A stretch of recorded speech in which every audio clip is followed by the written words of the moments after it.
Three,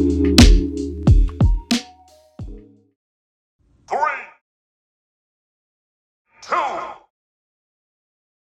one, go!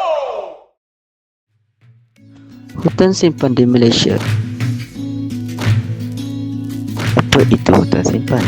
Hutan simpan ialah kawasan hutan yang diwartakan dan dilindungi oleh kerajaan untuk tujuan tertentu seperti pemeliharaan alam sekitar, penyelidikan dan penggunaan sumber secara terkawal. Di Malaysia, kebanyakan hutan simpan dikawal di bawah Akta Perhutanan Negara 1984. Contoh hutan simpan di Malaysia.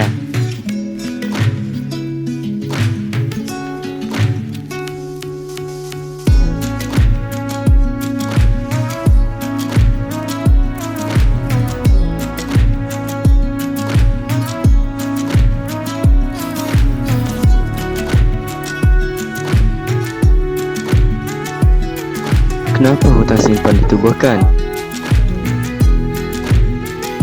Pertama, melindungi alam sekitar seperti mengurangkan pencemaran udara, menghasilkan oksigen, mengurangkan kesan pemanasan global. Hal ini kerana pokok menyerap karbon dioksida dan membantu menstabilkan suhu bumi. Kedua, melindungi hidupan liar. Hutan simpan menjadi habitat kepada harimau Malaya, gajah, tapir dan pelbagai spesies burung dan tumbuhan. Tanpa hutan simpan, haiwan-haiwan ini boleh pupus.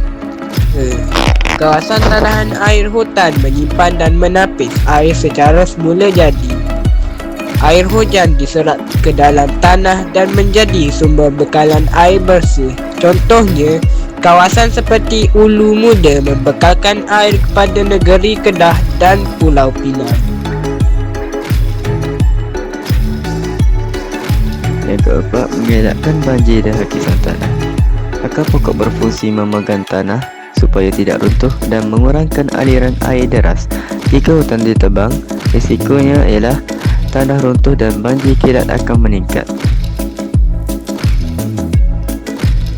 Sumber ekonomi.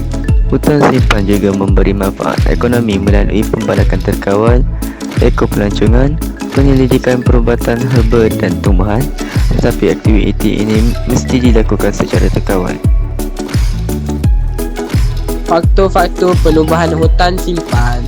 Berikut faktor utama. Yang pertama, kepentingan biodiversiti. Yang kedua, kawasan tadahan air. Yang ketiga, ancaman pembalakan haram.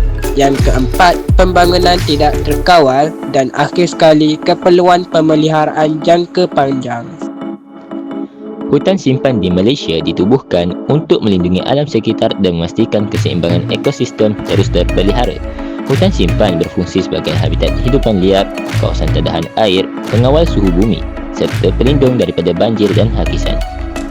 Selain itu, hutan simpan juga memberi manfaat ekonomi melalui ekopelancongan dan sumber hutan yang diurus secara terkawal.